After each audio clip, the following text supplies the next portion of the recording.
I never thought I would live to see the day my own son would treat me like a stranger.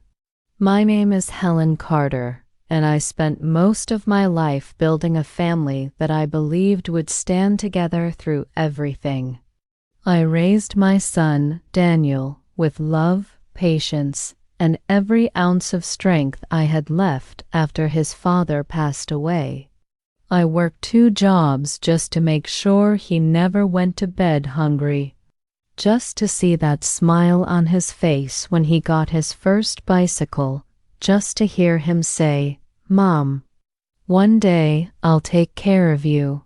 But life has a strange way of testing promises. It was a cold evening when I arrived at Daniel's house after not seeing him for almost a year. He had invited me over for dinner, or at least, that's what his message said.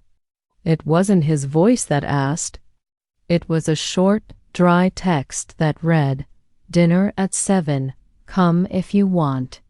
No warmth, no love, just words that felt like a formality. As I stood outside his large suburban house, holding the gift I brought, a photo frame of Daniel as a child with his father, I couldn't shake off the unease in my chest. The house looked grand, shining with lights, laughter echoing faintly from inside. But I didn't feel like I belonged to that sound anymore. I rang the bell once, then twice. When the door finally opened, it wasn't Daniel who greeted me. It was his wife, Clara, tall, elegant, with that permanent smile that never quite reached her eyes. "Oh, Helen, you came," she said, her tone more surprised than welcoming. "Yes, Daniel invited me," I replied softly, trying to sound cheerful. She nodded stiffly and stepped aside, letting me in. The living room was filled with people.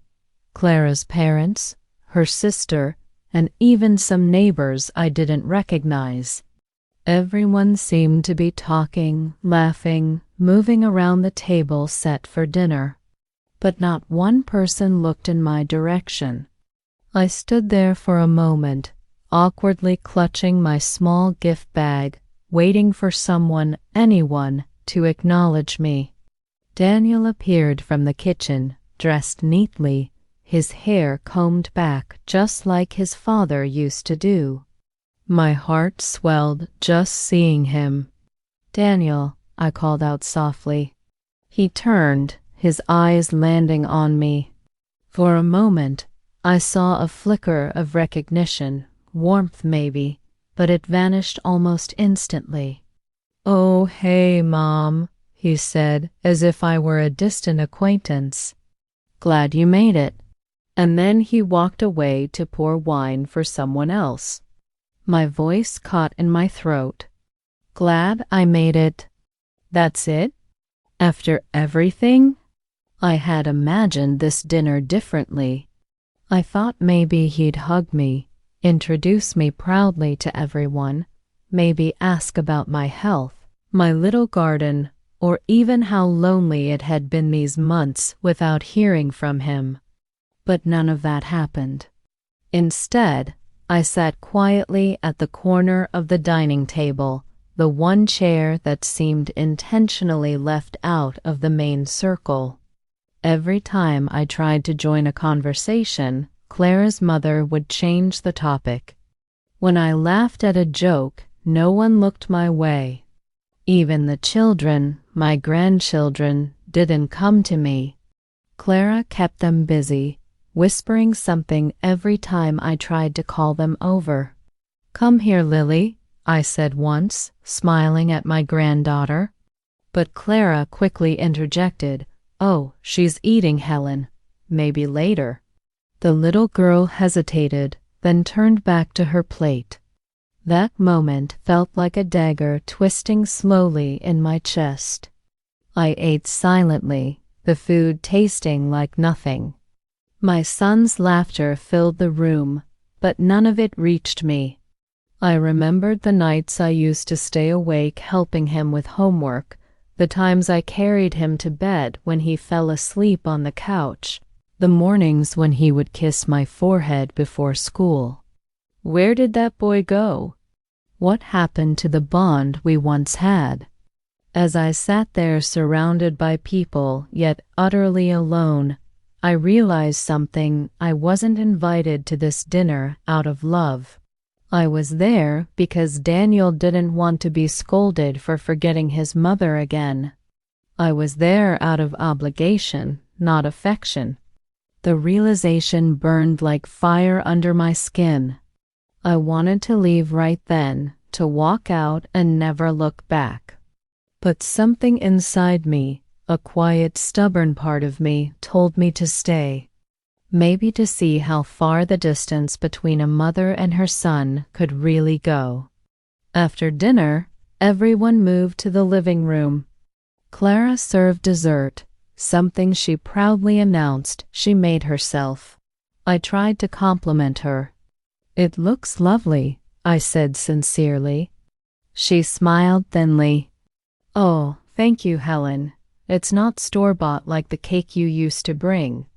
The people around chuckled lightly, not realizing the cruelty behind her words.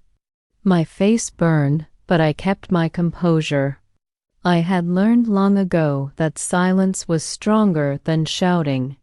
I sat back, watching my son laugh with Clara's father, pouring him another drink, showing him something on his phone. He didn't look at me once. Not once. And then, when Clara began showing family photos on the television, my heart shattered into 1,000 silent pieces. Every photo was of Daniel, Clara, and the children. Birthdays, trips, celebrations, but not a single one included me. Not one. I had become invisible in my own son's story. I excused myself quietly and went to the kitchen, pretending I needed some water. But really, I needed to breathe. My hands trembled as I leaned against the counter, my eyes wet. That's when I heard Clara's voice, faint but clear, from the dining room. "I told you, Daniel, your mother doesn't need to come so often. It's awkward. She doesn't fit in here." My breath caught. I froze, my heart pounding. Daniel's voice followed. "I know, but she keeps asking." "What do you want me to do? Ignore her completely?" "Maybe," Clara replied coldly. "It's easier that way." She get the hint. I stood there in silence, clutching the edge of the counter until my knuckles turned white. I had just heard my son, my only son, discuss me like an inconvenience. Like I was some old habit he couldn't quite get rid of. That night I didn't say a word. I left the house after everyone had gone to bed, quietly slipping out, leaving the photo frame on the table. I walked home through the cold streets, my heart breaking with every step. But as tears rolled down my cheeks, something inside me shifted. I realized I had been holding on to a version of my son that no longer existed.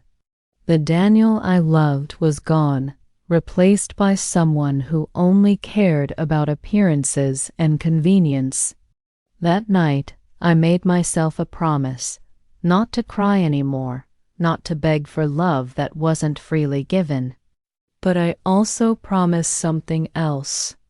I would remind my son and his perfect little family who I truly was.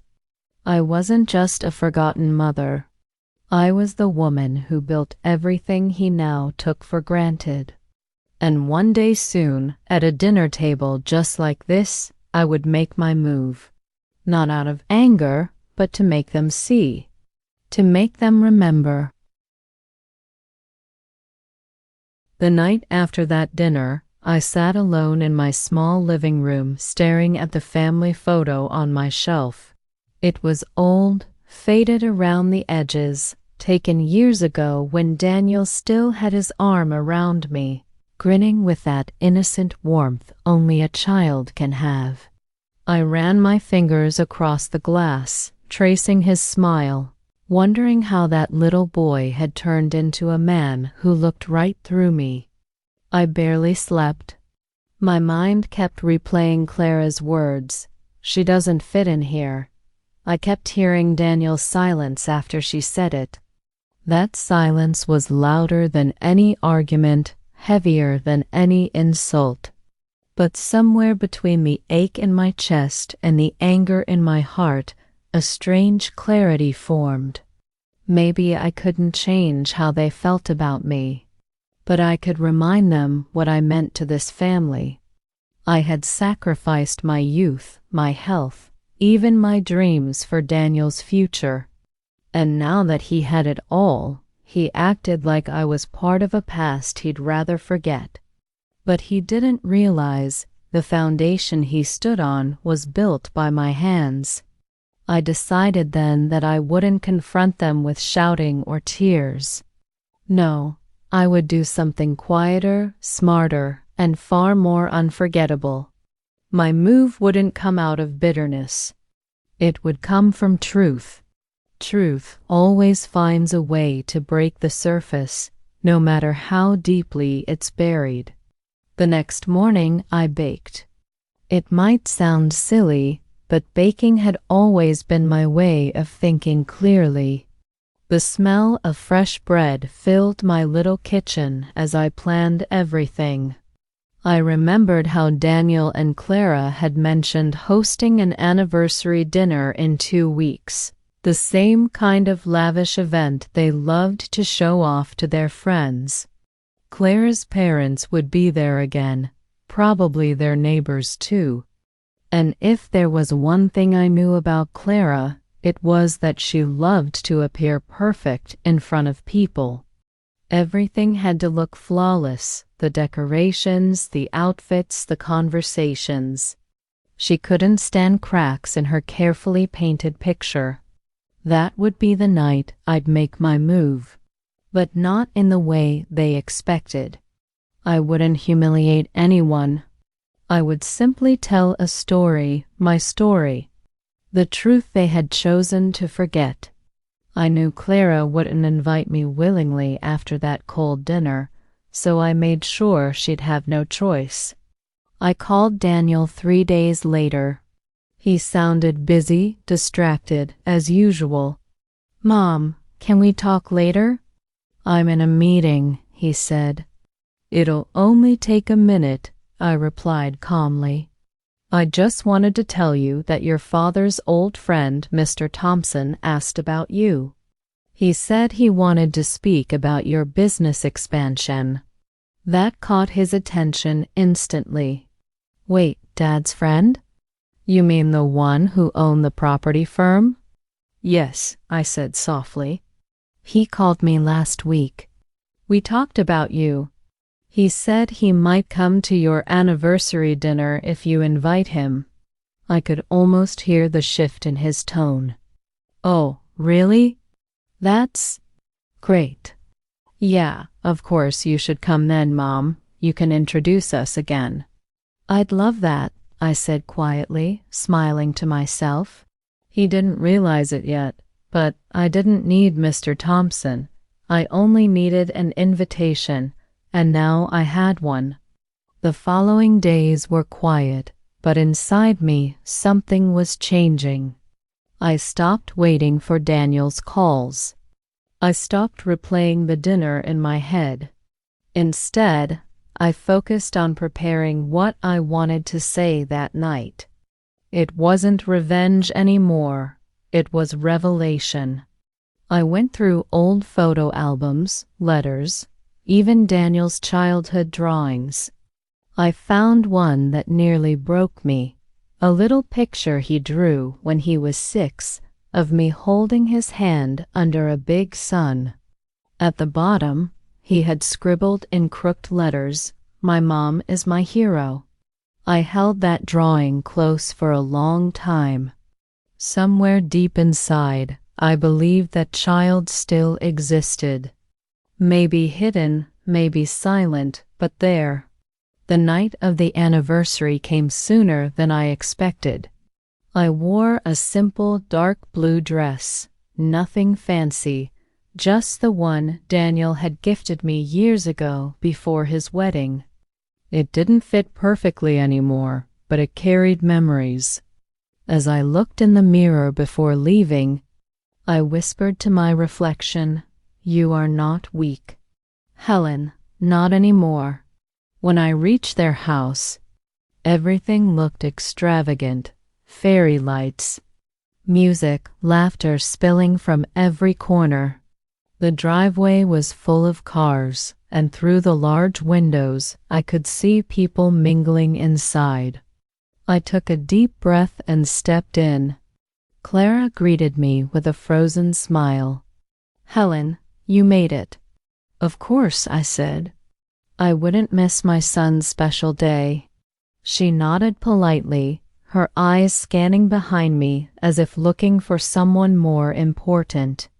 I noticed Daniel standing near the bar, chatting with his friends. He waved vaguely in my direction before turning back to them. The same coldness, the same distance. I walked around the room smiling, greeting familiar faces, even some who seemed surprised to see me there. I could feel whispers following me. Maybe Clara had told them I wouldn't come. Maybe she wanted it that way. But I was there, standing firm, calm, almost invisible, until I chose not to be. Dinner began soon after. The table was long, beautifully decorated, candles flickering, the air thick with expensive perfume and laughter. Clara stood up to make a toast. "Thank you all for being here tonight to celebrate 10 wonderful years of marriage," she began, her voice confident and proud. Daniel stood beside her, smiling, his arm around her waist. "We're grateful for family, friends, and for everything we've built together." I watched them, holding back the ache that tried to rise again. When she finished, people clapped. Glasses clinked. Laughter filled the room once more. And then, as everyone began to sit, I stood up. It wasn't planned to be dramatic, but the sound of my chair scraping against the floor made the room fall silent. Clara looked at me, startled. Daniel frowned slightly, clearly uncomfortable. "Mom," he said, half whispering, half warning. I smiled gently. "I won't take much of your time," I said. "I just wanted to share a small story before dinner, something about family." A few guests smiled politely. Others looked curious. Clara's expression tightened, but she didn't stop me. I took a deep breath and began. There was once a mother who raised her son alone after her husband passed away. She worked 2 jobs, sometimes 3, just to make sure he could go to school, have proper meals, and never feel less than anyone else. She missed birthdays, weddings, and rest because she believed that one day her son would be proud of her. She thought their love was unbreakable. But when that son grew up and built a new life, he forgot where he came from. He forgot the hands that once held him when he was afraid. He forgot the person who stayed awake nights when he was sick. He built a new home, but he left his mother outside of it. My voice trembled slightly, but I didn't stop. I looked around the table, at the faces that suddenly seemed frozen. That mother realized something, I continued. She realized love shouldn't have to beg for space. That silence can hurt louder than words. And that sometimes being ignored hurts more than being hated. But she also realized that no matter how far her son went, a mother's heart never truly lets go. It only learns to survive quietly. The room was so silent that even the candles seemed to flicker slower. I turned my eyes toward Daniel. His face had gone pale. Clara shifted uncomfortably, forcing a smile that didn't last. "I brought something tonight," I said softly, pulling a small folded paper from my purse, the old drawing. This was made by a little boy who once called his mom his hero. I keep it with me to remember that no matter what life takes away, love can't be erased. It just changes shape. I placed the paper gently on the table in front of Daniel. He stared at it, speechless. The silence stretched, heavy and raw. Then I smiled faintly, looked around the table, and said, "I'm proud of the life my son has built, truly, but I hope he remembers that the walls around him, the ones filled with laughter and success, were first built by a mother who refused to give up." I sat down quietly, not needing applause or reaction. My message was delivered. I had made my move. For a few long moments, no one said a word. Then Daniel cleared his throat, his voice barely steady. "Mom, But I held up my hand gently. "It's okay," I whispered. "Enjoy your dinner." Clara tried to change the topic quickly, laughing nervously, but the mood of the room had shifted completely. Conversations turned awkward, eyes avoided mine. And Daniel, he couldn't stop glancing at that paper in front of him. I saw his hand tremble as he picked it up, unfolding it slowly. I knew what he saw, those crooked letters, that childish sun, and the little hand he had once drawn holding mine. His eyes glistened, though he tried to hide it. I didn't need to see more. My heart felt lighter than it had in years. I didn't stay long after dinner. I excused myself politely, thanked everyone, and walked out into the cool night air. The stars looked clearer than they had in a long time.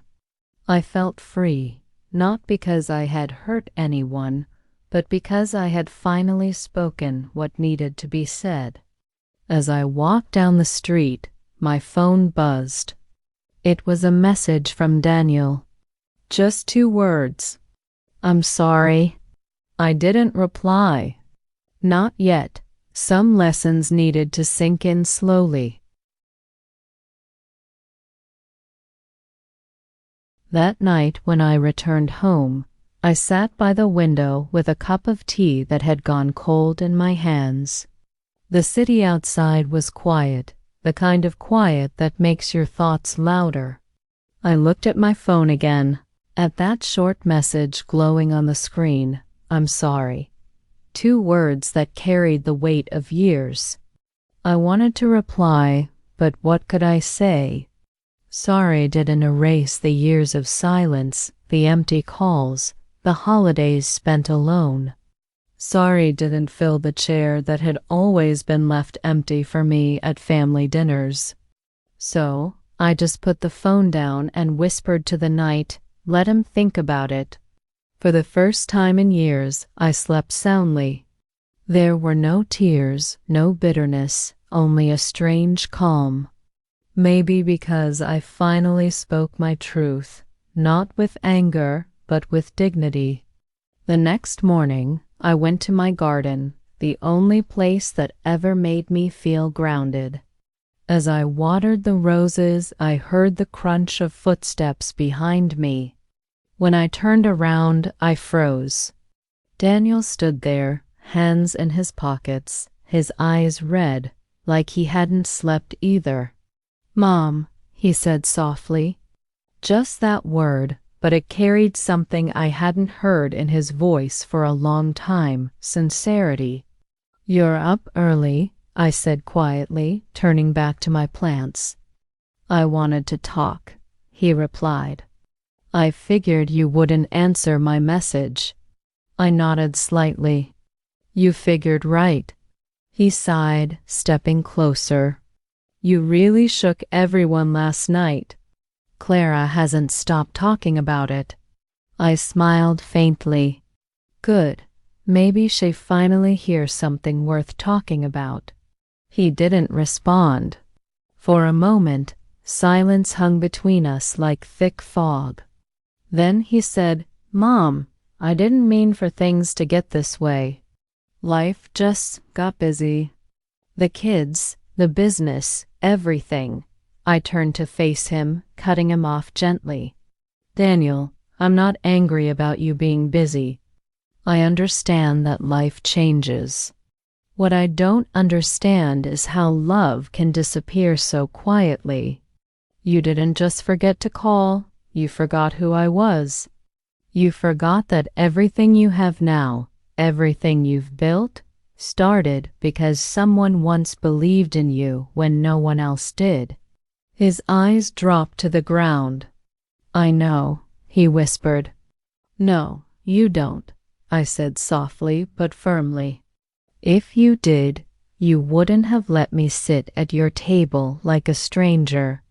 You wouldn't have let your wife talk about me like I was an embarrassment. You wouldn't have erased me from your family pictures. His lips parted as if to respond, but he didn't. He looked helpless, like a child again. That sight broke something in me, but it also healed something too. Do you know what the hardest part was? I continued, my voice trembling slightly. It wasn't being ignored. It was pretending I didn't notice. He took a deep breath, wiping his eyes. You're right. I failed you. I got caught up in everything else, and I let Clara's opinions shape how I treated you. She thought. I stopped him right there. I don't want to know what she thought. I want to know what you thought. Did you ever stop and wonder how I felt? Sitting alone every weekend, watching the clock, hoping for your call? I wasn't looking for money or gifts, Daniel. I just wanted to feel like I still mattered. His voice cracked when he said, You do, Mom. You always have. Then why did it take a public dinner for you to remember that? I asked softly. He didn't answer. Instead, he stepped forward and wrapped his arms around me. For a moment, I stood still. It had been so long since I felt his embrace that I almost forgot what it felt like, the warmth, the familiar scent of my son. Slowly, I hugged him back. I'm sorry, he whispered again. I really am. I know, I said. But saying sorry isn't enough. You have to show it. He nodded. I will. Not for me, I said gently. For yourself. Because one day your children will grow up too. And I don't want you to feel the kind of silence I felt. We stood there for a long time, saying nothing. Just the two of us, a mother and son finally finding their way back to each other through all the noise life had thrown between them. After that day, Daniel began visiting more often. At first, it was small things, a cup of coffee on his way to work, a call at night to ask how I was doing. But slowly, the gap began to close. I noticed changes, the way he spoke softer, listened longer, and even started bringing the children over again. The first time Lily ran into my arms after so long, I nearly cried. Grandma, Daddy says we're going to visit you every week, she said cheerfully, hugging me tight. I smiled through tears and said, I'll bake your favorite cookies then. And I did. Every week. For a while, things felt perfect. I could feel the love returning, piece by piece. But deep down, I knew Clara wasn't happy about it. Her smiles grew tighter whenever she saw Daniel talking to me. Her tone became sharper, her words colder. She didn't say it outright, but her eyes said enough. She didn't like losing control. One Sunday afternoon, as we all sat in my living room, Clara spoke suddenly. "Helen, you've been seeing Daniel a lot lately," she said, her voice sweet but laced with something sour. "Yes," I replied calmly. "It's nice to spend time with my family again." She smiled politely. "Of course. It's just, Daniel's been so tired lately. I worry he's stretching himself thin." Daniel frowned slightly. "Clara, I'm fine. I'm just saying," she continued, her eyes meeting mine, "maybe we need a little balance. We can't be everywhere at once." I looked at her for a long moment, then said softly, "You're right. Balance is important, especially between love and respect." Her smile faltered, but she quickly recovered. Daniel noticed the tension, but he didn't say anything. He just held my hand under the table, as if telling me he understood. After they left that day, I sat by the window again, thinking. I didn't want conflict. I didn't want revenge anymore. I just wanted peace. But peace doesn't come easy when someone feels threatened by truth. A few days later, Clara called me. Her tone was different this time, polite, almost cautious. "Helen, I wanted to talk," she began. "I know we haven't always seen eye to eye." "That's one way to put it," I said quietly. She laughed awkwardly. "I just want us to get along for Daniel's sake. For the kids." "So do I," I replied. "But getting along starts with honesty." There was silence on the line. Then she sighed. "You really got to him that night, you know. He's been different. More emotional." "I didn't expect that." "That's what truth does," I said gently. "It changes people, if they let it." She didn't reply, just hung up after mumbling something about dinner plans. I could tell she was struggling to accept this new version of Daniel, one who remembered where he came from. But I wasn't here to fight her. I was here to remind them both of the roots that held their family together. A week later, Daniel invited me again for dinner, a smaller one this time, just us and the kids. When I arrived, I noticed something different. There were new pictures on the wall. One of them was the old photo of me holding Daniel as a child, the same one I had left years ago when I first moved out. I stopped in front of it, my heart swelling. "I thought you lost this," I said softly. Daniel smiled. "Found it in an old box. Thought it belonged here." "It always did," I whispered. That dinner was different, warmer, kinder. Daniel made sure I sat beside him. Clara spoke politely. The kids laughed freely, and for the first time, I felt like part of the family again. Not out of pity, but love. As I watched them talk and eat, I realized something. Revenge wasn't always loud or cruel. Sometimes it was quiet. Sometimes the sweetest revenge was showing the world that you could forgive without forgetting, that you could rise without shouting, that your peace was the loudest answer of all. After dinner, Lily came to me with a small drawing she made, a picture of me, Daniel, Clara, and the kids all holding hands. At the bottom, she wrote, "Family means never leaving anyone out." I felt tears in my eyes, but this time they were warm, not painful.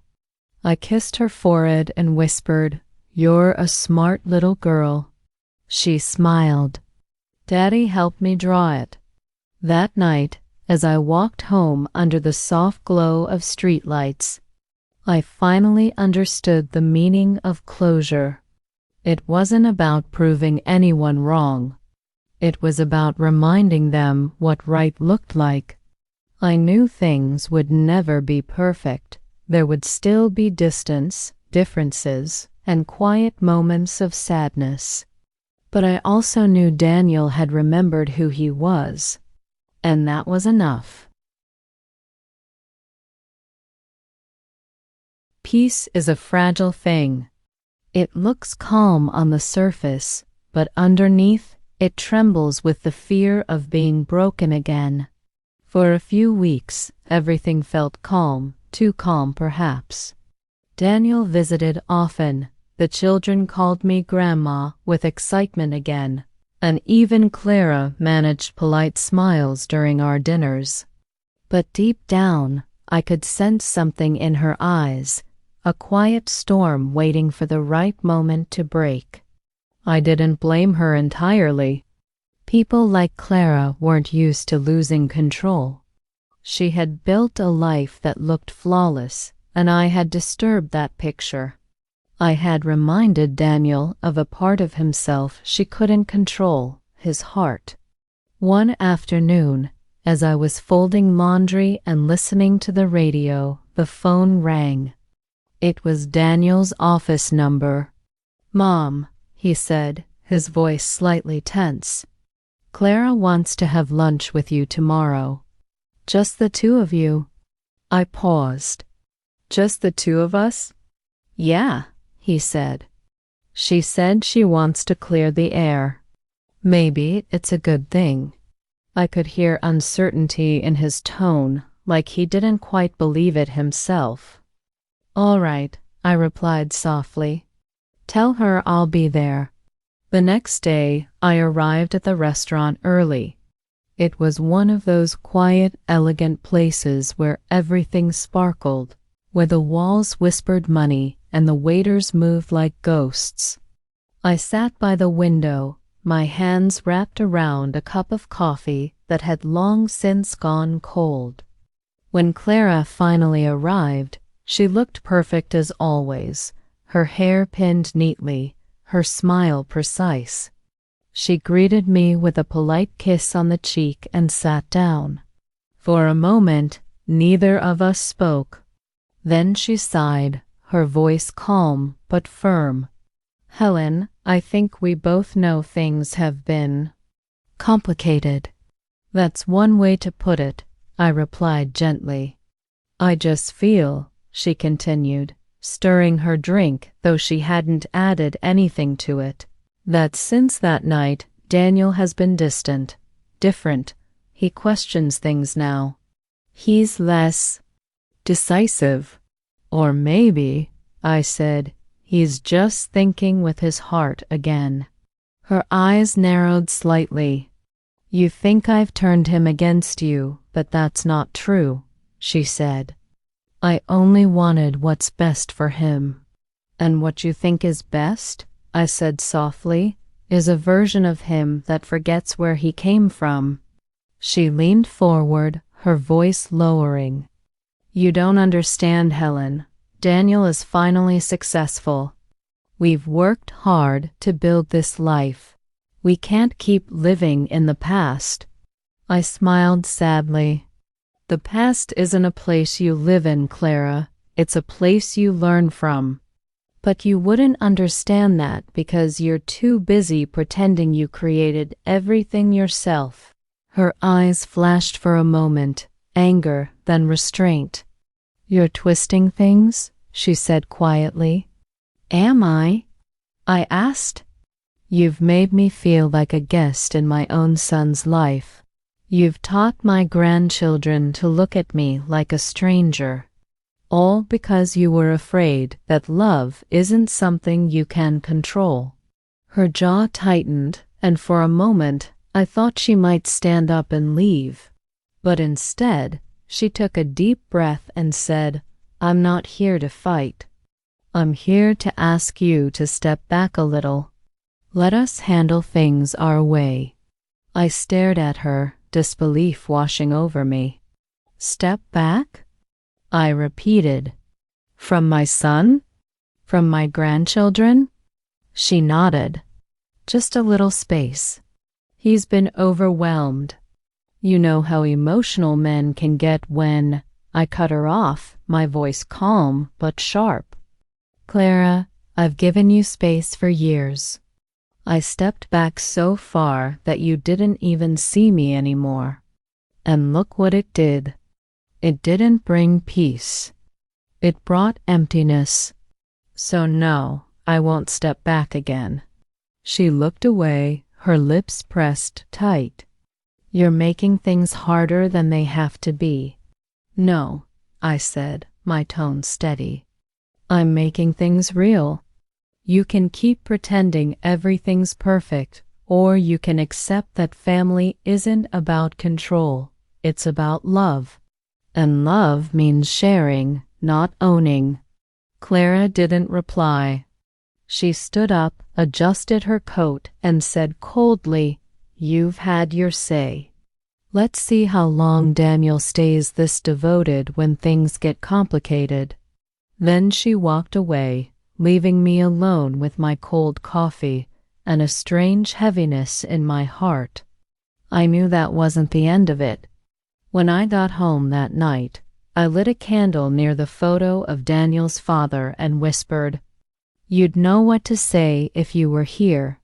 His face in the picture smiled back, calm and kind, and I could almost hear his voice in my mind saying, Don't fight fire with fire, Helen. Just keep being light. The next few weeks were uneasy. Daniel seemed tense whenever he visited.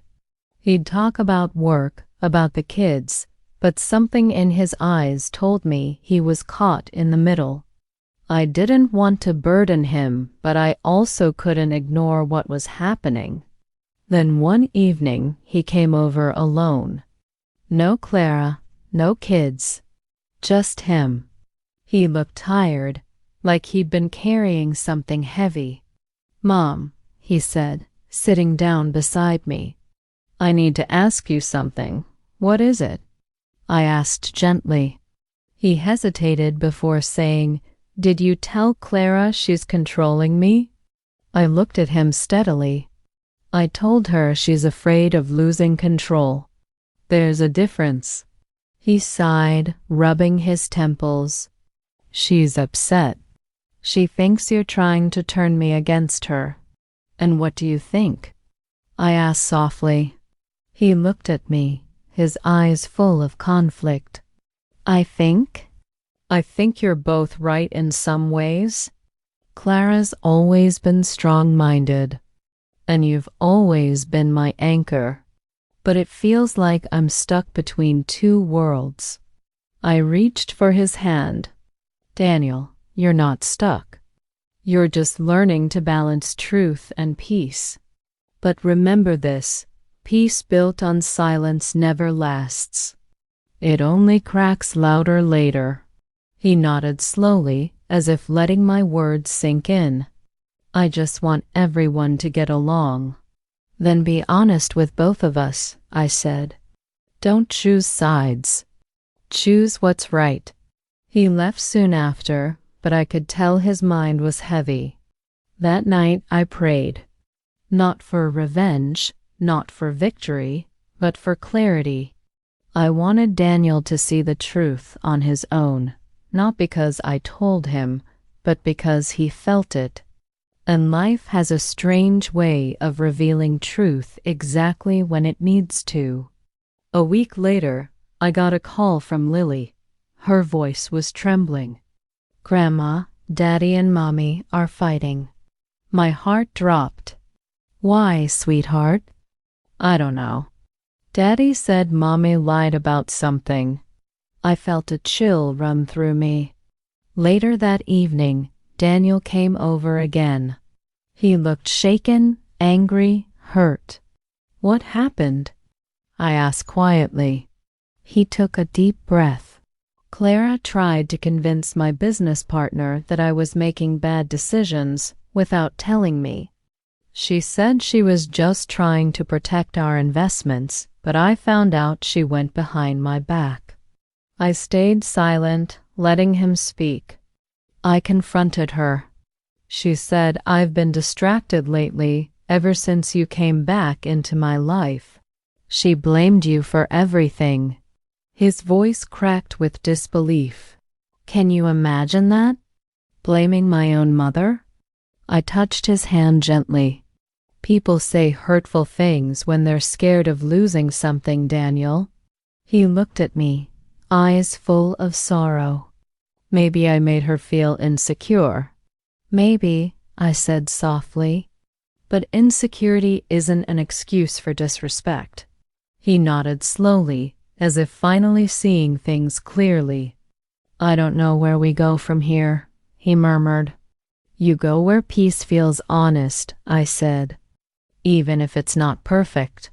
He stayed with me that night, sitting on the couch in silence, staring at the flickering candlelight. For the first time in years, it felt like my son was truly home, not just physically, but emotionally. The next morning, he hugged me tightly and whispered, "Thank you, Mom, for not giving up on me." Tears filled my eyes. I never could. In the days that followed, Clara moved out temporarily. She needed space, Daniel said. I didn't rejoice in it. That wasn't what I wanted. But I knew the truth had finally caught up. You can hide cracks behind paint for a while, but sooner or later they show. As I watched Daniel trying to hold his family together, I realized my move at that dinner wasn't just about being heard. It was about waking him up before he lost everything that truly mattered. Sometimes love means speaking the truth, even when it hurts. Sometimes it's not revenge at all, it's rescue in disguise. The house was quiet that morning, too quiet. The kind of silence that feels like the world is holding its breath. I sat by the window with a cup of tea, staring at the garden Daniel and I had planted years ago when he was just a boy. The roses had started to bloom again, small buds pushing through after the long cold weeks. I found myself whispering, "You'll grow again, won't you?" as if I were talking to my own heart. Then, suddenly, there was a knock at the door. When I opened it, Clara stood there. No makeup, no jewelry, her eyes swollen as if she hadn't slept in days. For a moment, we just looked at each other. Then she said softly, "Can I come in?" I nodded and stepped aside. She walked in slowly, glancing around like she was seeing the house for the first time. I led her to the kitchen, poured her tea, and waited.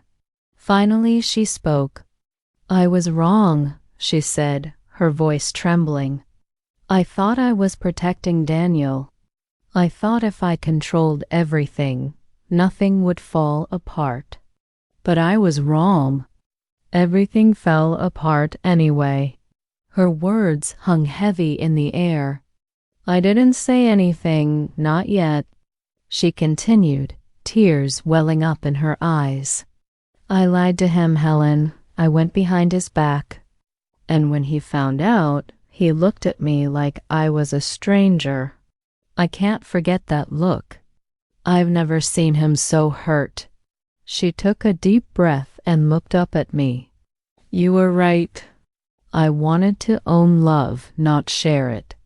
I wanted him to choose between you and me, and I see now how cruel that was." I felt something soften inside me. I reached across the table and took her hand gently.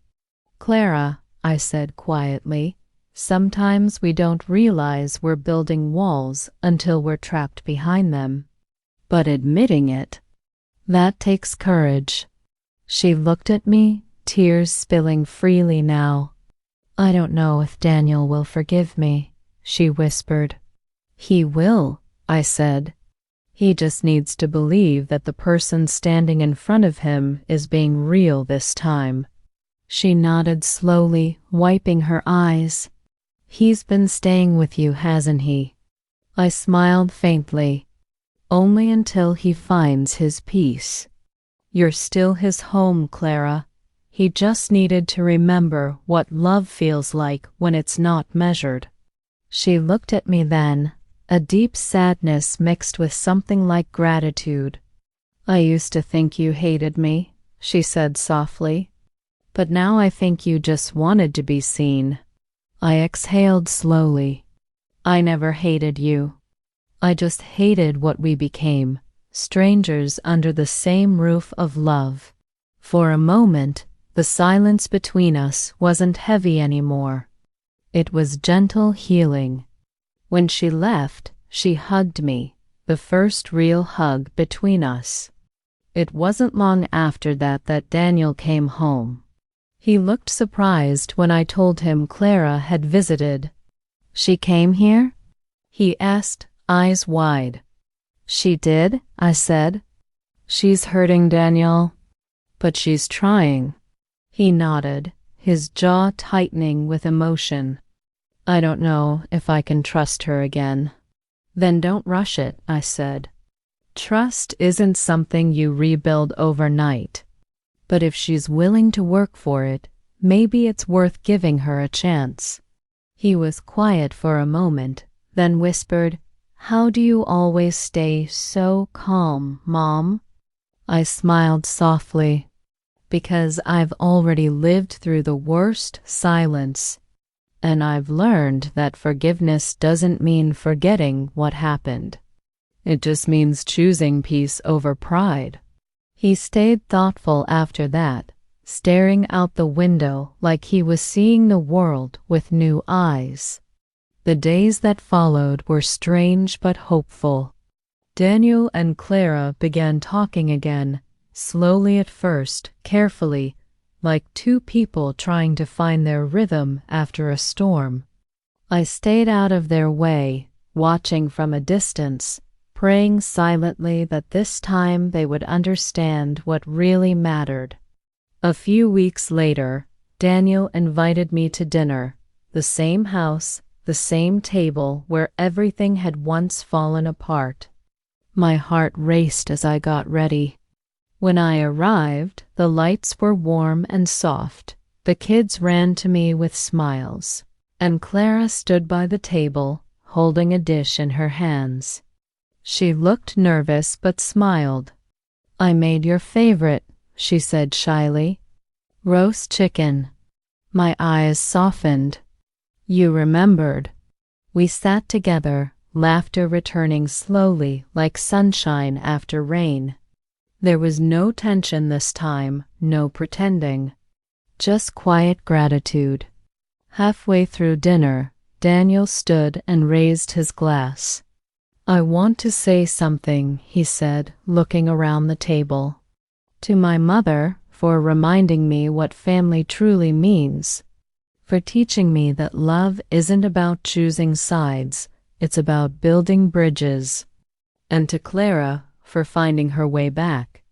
I felt tears fill my eyes as everyone clinked their glasses.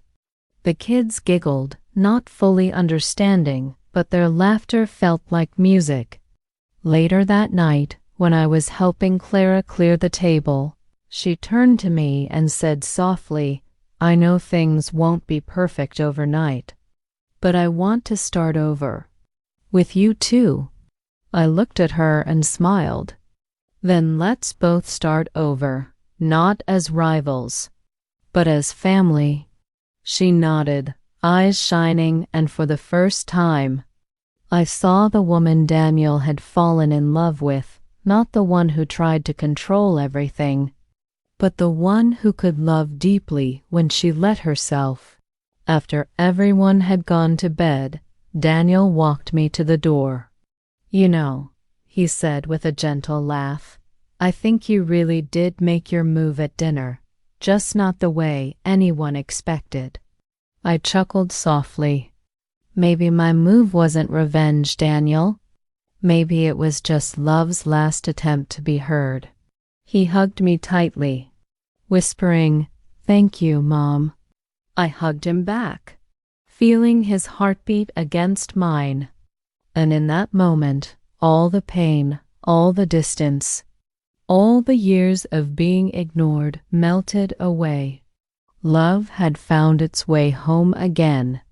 As I walked down the quiet street that night, the stars above looked brighter than they had in a long time. I thought about all the pain we carry in families, the misunderstandings, the pride, the unspoken words. Sometimes we wait too long to say what needs to be said, thinking time will fix everything. But time doesn't heal by itself. People do. I stopped at the gate, looked up at the night sky, and whispered, "Thank you." Not to anyone in particular, just to the universe for giving me another chance to be heard, to be loved, and to forgive. Because in the end, revenge doesn't heal wounds. Only love does. And sometimes love's greatest revenge is peace.